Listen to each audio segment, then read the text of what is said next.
tanto tempo, vivere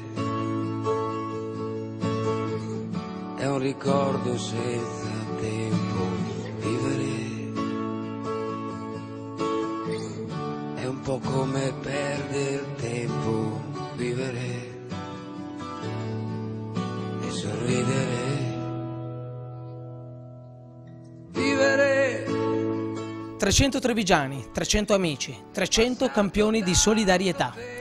Tutto questo è stato l'evento diretto dagli 11 di Marca, che ha visto alla regia il grande maestro vetraio Marco Varisco. La nostra forza è l'amicizia, perché noi non abbiamo né fatto degli inviti né cartacei né tramite, abbiamo fatto soltanto colpi di telefono agli amici, che gli amici hanno chiamato gli amici e ci siamo trovati al doppio delle persone dell'anno scorso e addirittura di aver chiuso il numero a 300, e quindi è stata un successo che io spero solo che vengano su quei tanti soldi che sono desiderati per queste associazioni. Questa sera abbiamo proprio lo spirito della beneficenza, anche per noi è stato un contributo che abbiamo fatto a questa bella compagnia, che abbiamo avuto la richiesta con tanto entusiasmo e noi gliel'abbiamo restituita con il nostro entusiasmo di fare una serata dedicata alla beneficenza.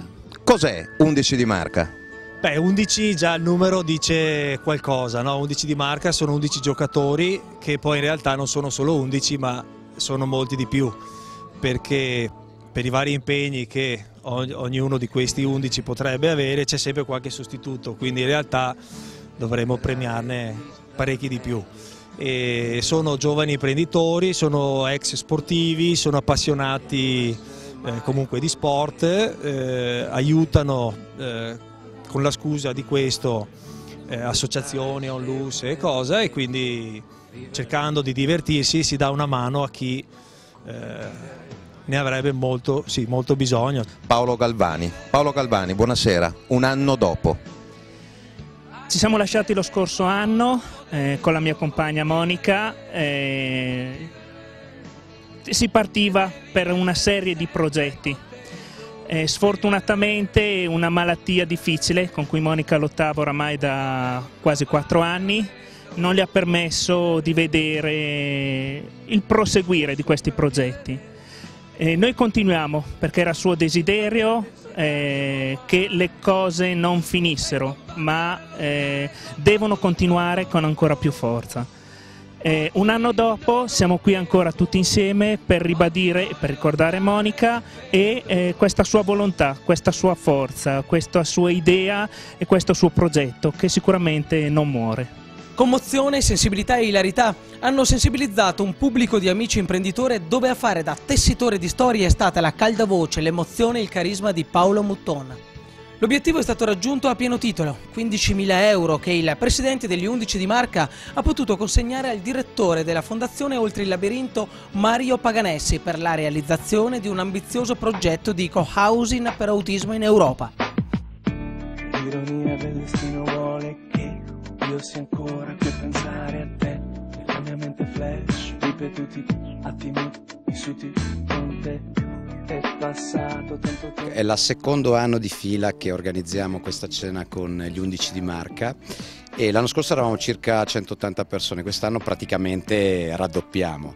Abbiamo la presenza anche di personaggi dello sport locali molto noti e anche abbiamo l'onore di ospitare anche 2 campioni, proprio campioni con la C maiuscola, Yuri Chechi e Antonio Rossi.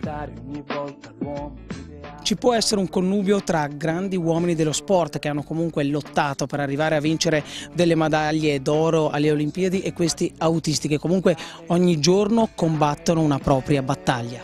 La domanda direi che è centratissima, perché dall'autismo rispetto a pochi anni fa, oggigiorno possiamo fare dei miracoli e li possiamo fare fondamentalmente facendo quello che fa un grande atleta.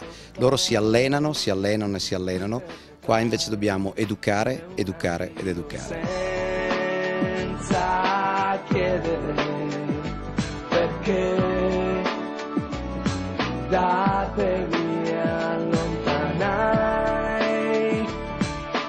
ma ignoravo che il progetto è stato battezzato Villaggio Vigotto, in onore, in memoria di Monica Vigotto, per tutti l'anima di questo disegno che, se prima era solo tratteggiato nella sua fantasia, ora si sta materializzando grazie alle energie investite dal compagno di Monica, Paolo. Un villaggio sognato da Monica, un traguardo da raggiungere per il compagno Paolo, una chance per chi è affetto da autismo, un luogo per dare dignità a chi lo abiterà, grazie all'integrazione e alle sinergie con la comunità locale che lo ospiterà, Cavaso del Tomba, con il coinvolgimento del comune vicino di Pederobba. Presente all'evento anche autorità politiche come il ministro del welfare Maurizio Sacconi e l'assessore regionale alle politiche sociosanitarie Remo Sernagiotto. Guardi, il dono è nella tradizione italiana, che è la tradizione della carità francescana, ma anche della solidarietà laica. Quando abbiamo fatto il libro bianco sul futuro del modello sociale in Italia, abbiamo dedicato proprio un capitolo di questo libro al dono, alla filantropia, alla attitudine a sostenere gli altri, il bene comune da parte delle persone, delle imprese, che diffusamente c'è nel nostro paese. E poi esistono forme come queste, come quelle che si celebra questa sera, molto così spontanee, nate via via ma organizzatesi poi nel territorio con finalità nobili, come quelle di aiutare ragazzi in difficoltà che attraverso queste risorse possono praticare dei percorsi di inclusione sociale. L'articolo 8 della legge finanziaria, che prevede 50 milioni di disponibilità, gran parte andrà negli investimenti sul tema dell'autismo. Stanno purtroppo nascendo sempre più ragazzi, siamo uno ogni 250 nati, dobbiamo investire molto perché il futuro sarà uno dei grandi temi da affrontare. Oggi presente qui grandi nomi dello sport, grandi medaglie, persone e atleti che hanno combattuto, che hanno lottato per vincere una medaglia. Che connubio può esistere con persone che sono autiste, che tutti i giorni comunque combattono per superare le 24 ore della giornata stessa? Beh, lo sport è sempre stato vicino alle persone più fragili. Oggi parliamo di autismo, ma lo sport c'è negli down, c'è nei motori, c'è dappertutto, perciò io ringrazio questo mondo di sportivi che sono anche un esempio per molti ragazzi che con la loro presenza aiutano questo mondo a tornare a quella che noi chiamiamo la vita indipendente. La sfida è migliorare le proprie abilità e dare una vita buona a questi ragazzi.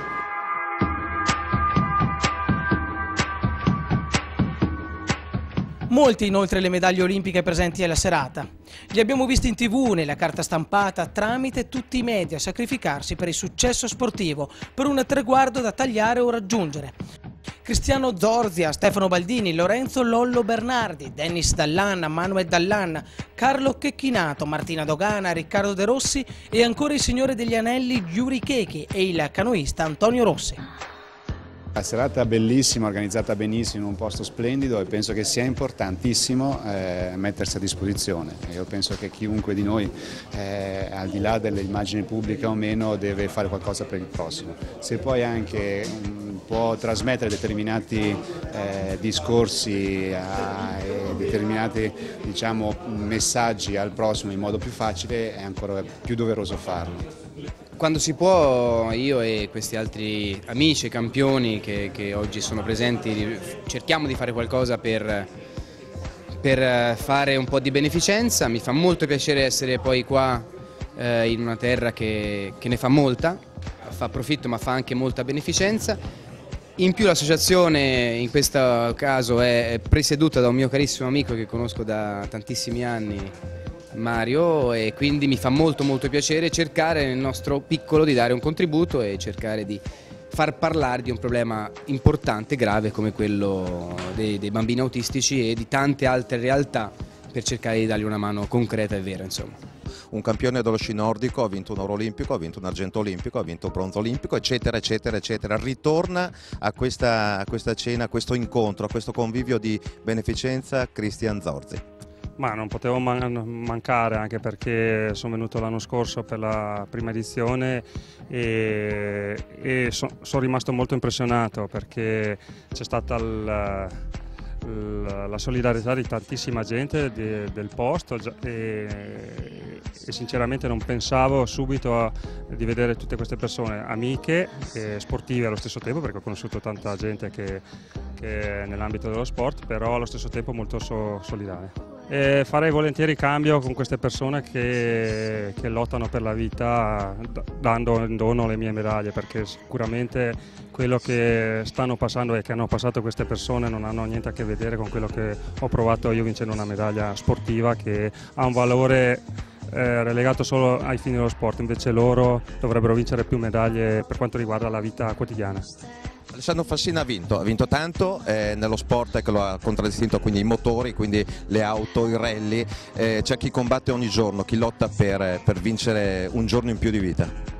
Sì, sono veramente delle riflessioni molto importanti, te ne accorgi solo quando non stai bene, ma anche delle sciocchezze, ti accorgi quanto è importante veramente la salute al primo posto in assoluto. Sicuramente insomma, sono occasioni importanti e quando si ha un po' più di tempo, visto che lasciato l'agonismo, insomma, durante i fine settimana ho più possibilità di seguire anche questi eventi e poi insomma, per il rapporto che c'è adesso con la famiglia Pinarello, visto che quest'estate faremo qualche gran fondo cavalcando le loro biciclette, cercheremo di fare il nostro meglio. E se Paolo Muttone, esperto sportivo, è stata la voce della serata, un'altra voce ha dato magia all'evento, Sherry Laporta.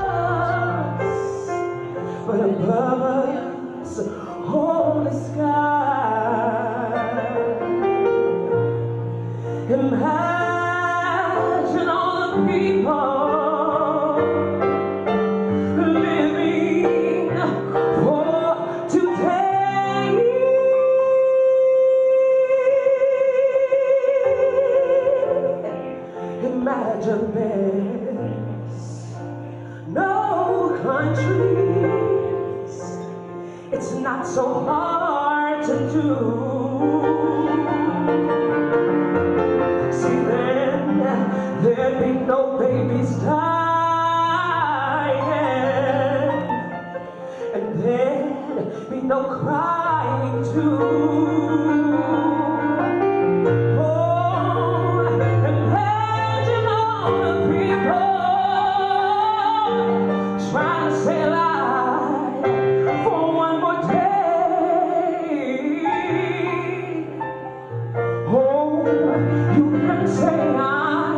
A dreamer,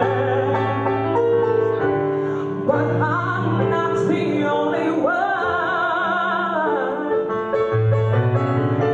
I hope someday you'll join us, and the world will live as one.